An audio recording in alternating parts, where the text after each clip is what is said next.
नमस्कार विद्यार्थियों, स्वागत है फिर से आपका सोनी हॉस्पिटल्स प्राइवेट लिमिटेड के नर्सिंग कैरियर क्लब की जनरल ड्यूटी असिस्टेंट की ऑनलाइन ट्रेनिंग क्लासेस में। उम्मीद करता हूं कि अभी तक जो भी हमने वीडियोस डाले हैं आप वो हमारे वीडियोस देख रहे होंगे और उनसे आपको बहुत कुछ कॉन्सेप्ट्स और बहुत कुछ नॉलेज मिल रहा होगा। आपके जो कॉन्सेप्ट्स हैं छोटे छोटे, इन हमारे वीडियो के माध्यम से क्लियर भी हो रहे होंगे। अब बात करते हैं दोस्तों, हम आज जिस टॉपिक के बारे में हम पढ़ने वाले हैं उसके बारे में बात करेंगे और उससे आपको क्या सीखने का मिलता है इस वीडियो में हम देखेंगे। तब तक के लिए फिर से वही एक छोटी सी बात दोस्तों, प्लीज़ हमारे चैनल को सब्सक्राइब कीजिए और भी आपके कोई फ्रेंड्स हैं उनके साथ हमारे चैनल के वीडियोस को शेयर कीजिए, ज़्यादा से ज़्यादा लाइक कीजिए और शेयर कीजिए।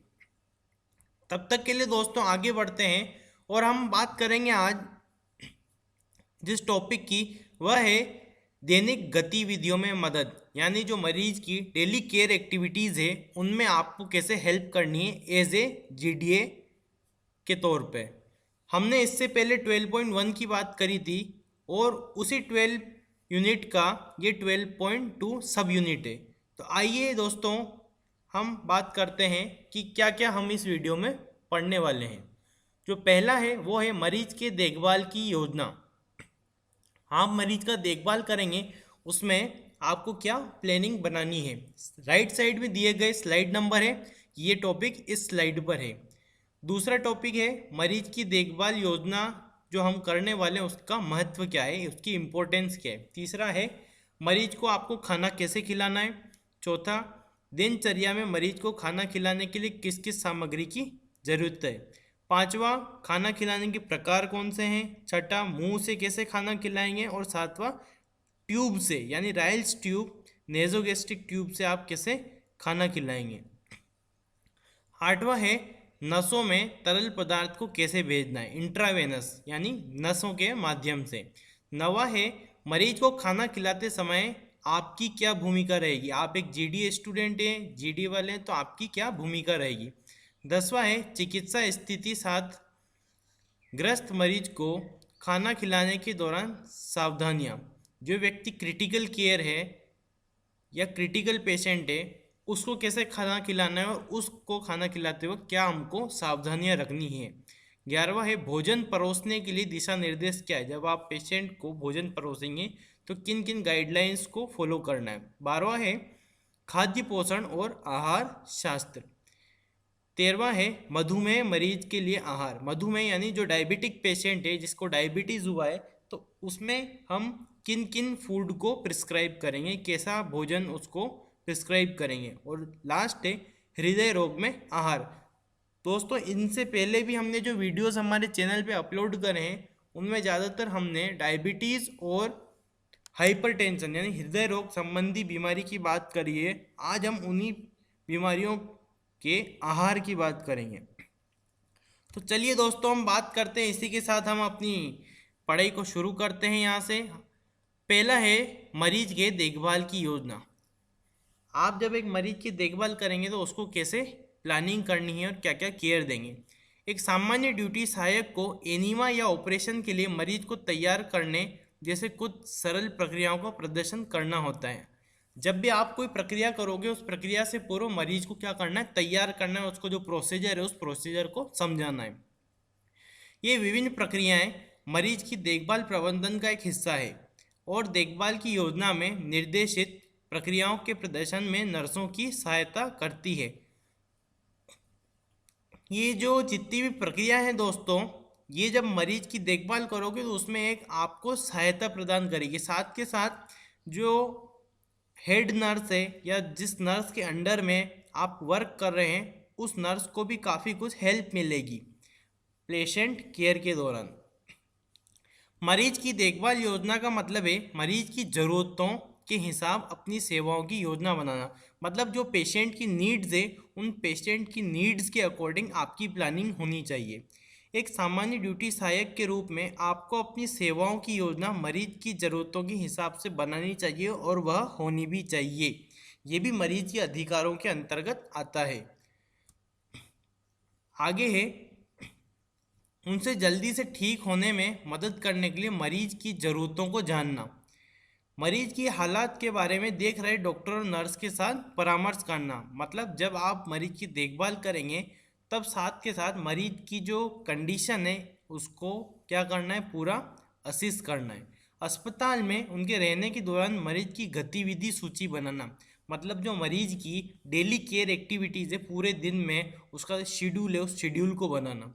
मरीज को स्थिति बनाए रखने के लिए क्या करना, प्रेरित करना, एक स्टेबल कंडीशन हो, स्टेबल कंडीशन के साथ में उसकी जो स्थिति है वो और बेहतर बने उसके लिए उसको क्या करना, मोटिवेट करना। मरीज के अधिकारों को समझना, जो पेशेंट के राइट्स है उनको समझना, उसके अंतर्गत उसके अंदर में रहते हुए हमको क्या करना, उसकी केयर देनी और सम्मान करना, उनके अधिकारों का सम्मान करना और उसकी जो भी रिपोर्ट्स है उनको क्या रखना, गोपनीय रखना, यानी हिडन रखना। अब बात करते हैं दोस्तों हम, जो सेकंड पॉइंट है इसमें, मरीज की देखभाल योजना का महत्व क्या है। देखभाल योजना का मतलब ये है कि जो आप प्लानिंग कर रहे हैं उसकी क्या इंपॉर्टेंस है। तो दोस्तों मरीज की देखभाल योजना मूल रूप से मरीज की देखभाल और चिंता पर ध्यान देती है। मरीज की चिंता का मतलब जो उसको चीफ कंप्लेंट्स हो रही है, जो प्रेजेंट में यानी वर्तमान में जो उसके सिम्टम्स आ रहे हैं, क्लिनिकल सिम्टम्स आ रहे हैं, जो बेड इफेक्ट्स आ रहे हैं, उसके शरीर में जो बदलाव हो रहे हैं, या कोई और हम कह सकते हैं कि नेगेटिव इवेंट्स हो रहे हैं उसके शरीर में, उन पर ध्यान केंद्रित करते हुए हमको उसकी केयर करनी है। मरीज को देखभाल योजना में मानक प्रक्रियाओं और नीतियों का पालन करना शामिल होता है, जिसमें संक्रमण के प्रसार को रोकना और मरीज को असुविधा से बचाना। आप केयर के दौरान संक्रमण उसमें ना हो उसका भी ध्यान रखना है और कोई असुविधा न हो इसके लिए भी आपको ध्यान रखना है। एक सामान्य ड्यूटी सहायक के रूप में यह आपकी जिम्मेदारी है कि आप नर्स द्वारा दिए गए निर्देशों की सही प्रक्रिया को सुनिश्चित करना होगा कि मरीज आराम से हो और प्रक्रिया के कारण या प्रक्रिया के दौरान तकलीफ में न हो। ये है कि दोस्तों जब भी आप उसकी केयर करेंगे तो आपकी ये जिम्मेदारी होती है कि जो भी प्रक्रिया आप करने वाले हो प्रक्रिया चरण दर चरण हो, मतलब क्रमानुसार हो, स्टेप बाय स्टेप हो, और जो प्रक्रिया में आप जिन भी गाइडलाइंस का फॉलो कर रहे हैं वो गाइडलाइंस सही हो। प्रक्रिया उपचार योजना के हिस्से के रूप में समय पर ढंग से की जानी चाहिए। अब दोस्तों इस चित्र में दर्शाया गया है कि एक जीडीए के तौर पर आप मरीज को खाना कैसे खिलाएंगे और उसमें हमारी क्या भूमिका रहेगी। एक सामान्य ड्यूटी सहायक के रूप में आपके सबसे महत्वपूर्ण भूमिकाओं में से एक है मरीज को खाना खिलाना। विभिन्न चिकित्सा स्थितियों से ग्रस्त अलग अलग मरीजों को अलग अलग तरीके से खाना खिलाया जाता है, मतलब अलग अलग डायग्नोसिस के पेशेंट होते हैं, अलग अलग बीमारी के मरीज होते हैं। किसी की ओरल सर्जरी हुई, मुंह की सर्जरी हुई, किसी की पेट की सर्जरी हुई, किसी के दिल की सर्जरी हुई। तो अलग अलग सर्जरी में, अलग अलग प्रक्रिया में, अलग अलग बीमारी के मरीजों में अलग अलग तरीके से खाना खिलाया जाता है। इस अध्याय में हम खाना खिलाने की विभिन्न तकनीकों और खाना खिलाने में जीडीए की जो अहम भूमिका है उसके बारे में हम विस्तार से अध्ययन करेंगे। अब जब आप मरीज को खाना खिलाएंगे तो आपको किन किन आर्टिकल्स, किन किन यूटेंसिल्स, बर्तन की ज़रूरत होती है और किन किन सामग्रियों की ज़रूरत होती है। पहला है स्टेनलेस स्टील प्लेट, दूसरा है ग्लास, तीसरा है चम्मच, चौथा है कटोरा, पांचवा है जग, और फिर उपयोग करके फेंकने योग्य दस्ताने यानी डिस्पोजेबल ग्लव्स। खाना खिलाने के प्रकार, आप किन किन मार्गों से, किन किन तरीकों से आप मरीज को खाना खिला सकते हैं। यह एक महत्वपूर्ण गतिविधि है क्योंकि हमारे शरीर में जो भोजन डाला जाता है वो पाचन प्रक्रिया से ऊर्जा में परिवर्तित किया जाता है। आपको कहीं ना कहीं आपने ये चीज़ पढ़ी कि जो हम भोजन खाते हैं उस भोजन से क्या होता है, एनर्जी प्रोड्यूस होती है, ऊष्मा बनती है। उस ऊष्मा के बनने के बाद ग्लूकोज बनता है, एनर्जी बनती है, 38 एटीपी एनर्जी मॉलिक्यूल्स बनते हैं। डॉक्टर मरीज की शारीरिक हालत और पोषण के प्रकार की ज़रूरत के आधार पर यह तय करते हैं कि खाना खिलाने के कौन कौन से तरीके हैं और उनको निम्न वर्गीकृत, कैटेगराइज किया गया है। डॉक्टर जो होता है वो नर्स और जीडीए कर्मी को बताता है कि आपको किस तरीके से उसको खाना खिलाना है। वो डिपेंड करता है कि मरीज की शारीरिक हालत कैसे है। शारीरिक हालत को देखते हुए ही उसको खाना खिलाने का प्रकार जो है डॉक्टर प्रिस्क्राइब करता है। पहला है मुंह से खाना खिलाना, दूसरा है ट्यूब से खाना खिलाना यानी नेजोगेस्ट्रिक ट्यूब, जिसको राइल्स ट्यूब भी कहते हैं। तीसरा है खाना खिलाने का जो प्रकार है वो तरल पदार्थ यानी लिक्विड फॉर्म में या नसों के मार्ग से खाना खिलाना, जिसमें हम पहले बात करेंगे मुंह से हम खाना कैसे खिलाएंगे। मुंह से खाना खिलाने का मतलब है कि मुंह के माध्यम से भोजन या तरल पदार्थ देना। मुंह से खाना खिलाने में चम्मच और अन्य सामान्य बर्तनों का उपयोग किया जाना चाहिए। इसकी सलाह उन मरीजों के लिए दी जाती है जो दैनिक गतिविधियों का प्रदर्शन सामान्य रूप से करते हैं। मतलब जो सामान्य मरीज होते हैं, जो सामान्य दैनिक गतिविधियां करते हैं, जो नॉर्मल डेली केयर एक्टिविटीज़ करते हैं, उनको मुंह से खाना खिलाया जाता है और आपके द्वारा दिए गए निर्देशों पर प्रतिक्रिया करते हैं। अब दोस्तों, वह मरीज जो मुंह से खाना नहीं खा सकते उनके क्या करते हैं, नाक में ट्यूब डालते हैं, जिसको राइस ट्यूब कहते हैं। वह ट्यूब नाक के माध्यम से आहार नली के से होते हुए वो आमाशय में जाती है। कहाँ से दोस्तों? नाक से डालते हैं, भोजन नली में जाती, भोजन नली से आमाशय में जाती, ये उसका रूट होता है। खाना खिलाने वाली ट्यूब एक चिकित्सा उपकरण है जो उन मरीजों को पोषण प्रदान करने के लिए इस्तेमाल की जाती है जो मुंह से पोषण प्राप्त नहीं कर सकते हैं। मतलब जिन मरीज के मुंह का कैंसर होता है या जिनकी मुंह की सर्जरी होती है या गले की सर्जरी होती है, जो मुंह से खाना नहीं खा सकते हैं, गले में उतार नहीं सकते, तो उनको नाक के माध्यम से खाना दिया जाता है जो डायरेक्ट पेट के अंदर जाता है। जो खाना निगलने में असमर्थ होते हैं या पोषक तत्वों की पूर्तता की जरूरत है। खाना खिलाने वाली ट्यूब में बाहरी पोषण का प्रकार एक तरल रूप में पाचन तंत्र में पहुंचाया जाता है। तरल रूप यानी लिक्विड फॉर्म में जो है उस भोजन को दिया जाता है। ट्यूब को अक्सर गले या नाक के माध्यम से पाचन तंत्र के अंदर डाला जाता है। ट्यूब भोजन को सीधे पाचन तंत्र में ले जाती है। कभी कभी यह मुंह से खाना खिलाने विधि के अलावा भी प्रयोग किया जाता है। इस चित्र के माध्यम से आप समझ सकते हो दोस्तों कि जो ट्यूब होती है वो ट्यूब दो तरह की होती है, सेलम सम्प ट्यूब और लेविंस ट्यूब। जो राइल्स ट्यूब होती है जिससे हम खाना खिलाते हैं, नेजोगेस्ट्रिक ट्यूब भी कहते हैं, वह ट्यूब इस प्रकार की होती है। ट्यूब भोजन को सीधे पाचन तंत्र में ले जाती है। कभी कभी ये मुंह से खाना खिलाने की विधि के अलावा भी प्रयोग की जाती है। ट्यूब का सबसे आम प्रकार जो खाना खिलाने के लिए इस्तेमाल किया जाता है वह राइल्स ट्यूब कहलाती है। राइल्स ट्यूब को नाक की ट्यूब या एनजी ट्यूब भी पुकारा जाता है, जो मैंने अभी आपको बताया है। अब दोस्तों, नसों के माध्यम से हम कैसे खाना देंगे।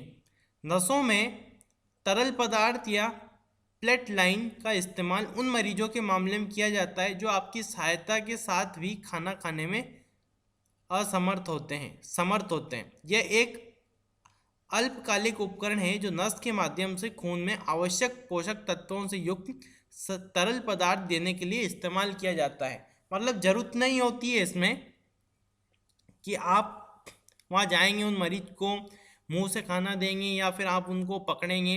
होता क्या है इसमें, जैसे ड्रिप चढ़ाते अपन बोतल चढ़ाते हैं, उसी तरह से खाने को जो है ड्रिप में लिक्विड तरल पदार्थ में डाल देते हैं, फिर वो ड्रिप चढ़ती है। जिस तरह ड्रिप चढ़ती उस तरह से खाना जो है लिक्विड फॉर्म में जाता है।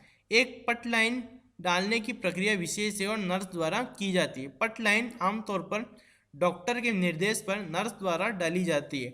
आपको समय समय पर पट लाइन तरल पदार्थ के स्तर की जांच करनी होगी और नर्स को इसके बारे में आपको सूचित करना होगा।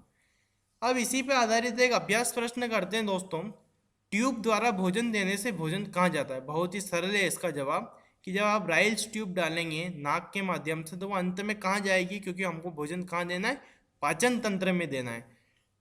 पाचन तंत्र, तंत्रिका तंत्र यानी ब्रेन, तीसरा है अंतःस्रावी तंत्र यानी एंडोक्राइन सिस्टम, चौथा है पेशीय तंत्र यानी मस्कुलर सिस्टम। तो दोस्तों इसका बहुत सरल उत्तर है, ट्यूब द्वारा भोजन देने से भोजन कहाँ जाता है? पाचन तंत्र यानी डाइजेस्टिव सिस्टम में जाता है, यानी आमाशय में जाता है। कारण इसका, ये ऐसी ट्यूब है जो नाक से सीधे पेट में डाली जाती है, जो मरीज मुंह द्वारा भोजन नहीं ले सकता है। अभी हमने 14 नंबर की स्लाइड में पढ़ा है दोस्तों कि ये पाचन तंत्र में ले जाता है, पहली लाइन। अब पढ़ते हैं दोस्तों हम कि खाना खिलाते वक्त मरीज को एक जीडीए की क्या भूमिका रहती है। मरीज को स्वतंत्र रूप से खाना खिलाने के लिए प्रोत्साहित करें। मरीज रिकॉर्ड की जांच करें यह देखने के लिए कि आहार को लेकर किसी निर्देश का पालन करना है या किसी भोजन का त्याग करना है। यदि व्यक्ति ने ठीक से नहीं खाया है तो आपको इसके बारे में तुरंत ड्यूटी पर तैनात नर्स को बताना होगा। मे भी पॉसिबल हो सकता है कि कोई मरीज के अंदर कॉम्प्लिकेशन हो जिस वजह से वह खाना नहीं खा रहा हो। व्यक्ति के करीब कुर्सी पर बैठे जिससे वह आपको देखे या सुन सके। जो खाना आप उन्हें खिला रहे हैं उसके बारे में उनसे बात करें। उनकी पसंद नापसंद के बारे में भी जानें। साथ के साथ खाना खिलाने से पहले जो भोजन का तापमान है उस तापमान को भी आपको भी जांचना है। साथ के साथ मरीज को भी एक बार आप कहेंगे कि एक बार भोजन का जो तापमान है वो जांचें। चम्मच को उनके मुंह के किनारे पर डालें, यहाँ एहसास हो। सुनिश्चित करें कि भोजन निगला जा रहा है और मरीज के मुंह से शून्य भाग में एकत्र नहीं हो रहा है। चिकित्सा स्थिति साथ ग्रस्त मरीज को खाना खिलाने के दौरान क्या सावधानियां रखनी है। मरीज को खाना खिलाने से पहले मरीज के आहार के बारे में आहार विशेषज्ञ जिसको हम कहते हैं डाइटिशियन या नर्स के साथ जांचें। जो आप भोजन दे रहे हैं उसको या तो नर्स या डाइटिशियन के साथ एक बार क्या करना है, उसकी जांच करनी है। मरीज जिस गति में सहज हो उसमें ही उसे खाना खिलाना है। मरीज कहे कि मुझे धीरे धीरे खिलाएं तो धीरे धीरे खिलाना है। तेज आपको भोजन नहीं खिलाना है। हो सकता है कि तेज भोजन खिलाने से निवाला जो है वो सांस नली में चले जाए, फेफड़ों में चले जाए, तो उससे उसको दिक्कत हो सकती है। सुनिश्चित करें कि मरीज खाना खिलाने से पहले पूरी तरह से जगा और सतर्क हो। फुल्ली कॉन्शियस होना चाहिए, यानी सेमी कॉन्शियस नहीं होना चाहिए, फुल्ली कॉन्शियस होना चाहिए, तभी आप उसको भोजन कराएंगे। मरीज को भोजन या तरल पदार्थ देने से पहले यह सुनिश्चित करें कि यही सही सामंजस्य में हो। यह सुनिश्चित करने के लिए कि मरीज का हर भोजन उनके खाने के मुताबिक हो। मरीज का हर भोजन खाने के मुताबिक हो यानी उसकी पसंद के अकॉर्डिंग हो। भोजन या तरल पदार्थ का तापमान एक बार फिर से आप जांच लें। कभी भी खाना खाते समय मरीज के साथ जल्दबाजी ना करें। कभी भी मरीज को खाना तब तक ना खिलाएं जब तक सही स्थिति में न हो। यानी एक पोजीशन आप देंगे उसको, या तो सेमी फोलर पोजीशन देंगे या फोलर्स पोजीशन देंगे। कार्डियक टेबल लगाएंगे, उस पर आप भोजन रखेंगे। जब तक कि वो पूरी पोजीशन में नहीं आ जाता है तब तक आप उसको भोजन नहीं खिलाएंगे। अब दोस्तों, एक मरीज को भोजन परोसने की क्या दिशा निर्देश हैं। मरीज के आहार योजना के बारे में नर्स से पूछें। मतलब जो पूरा शेड्यूल है मरीज का कि मरीज क्या क्या खाता है क्या नहीं खाता, उसकी पसंद नापसंद के बारे में नर्स से पूछना है, मरीज से पूछना है। उसके अटेंडर्स हैं, रिलेटिव्स हैं, उसके माँ बाप है तो उससे पूछना है। भोजन से पहले अपने हाथ धोने के लिए शौचालय ले जाने में मरीज की मदद करें। खाना खिलाने से पहले हाथ धुलाने उसके। खाना जो परसा जा रहा है उसकी तापमान जांच करें, या मरीज के लिए सहज होना चाहिए। शोर का स्तर कम रखें, चिल्लाएं नहीं या अपनी आवाज़ ऊंची ना करें। प्लेट या कप को मत बजाएं। खाए जाने वाले भोजन की व्यवस्था कुछ इस तरह से करें जहां सभी चीज़ें मरीज से छूने के लिए खुली रखी हो। मतलब जो भोजन आप खिला रहे हैं वो बेड साइड स्टूल होता है या टेबल होती है, उस पर आप रख दीजिए जो मरीज के बेड के निकट होती है, जहाँ तक मरीज आसानी से अपने हाथ ले जा सके और जो चीज़ उसकी पसंद की है वह ले सके। अब इसी पर आधारित एक अभ्यास प्रश्न करते हैं दोस्तों। भोजन परोसने के लिए दिशा निर्देश क्या है। पहला, खाना जो भी परोसा जा रहा है उसका तापमान जांच करें। भोजन से पहले अपने हाथ धोने के लिए शौचालय ले जाने में मरीज की मदद करें। मरीज के आहार योजना के बारे में नर्स से पूछें और उपरोक्त सभी। तो दोस्तों, जो इसका सही उत्तर है, अभी हमने पिछली स्लाइड में पढ़ा है भोजन परोसने की दिशा निर्देश जो इस 6 पॉइंट्स में दे रखे हैं। तो इसका जो सही उत्तर है दोस्तों वह है उपरोक्त सभी।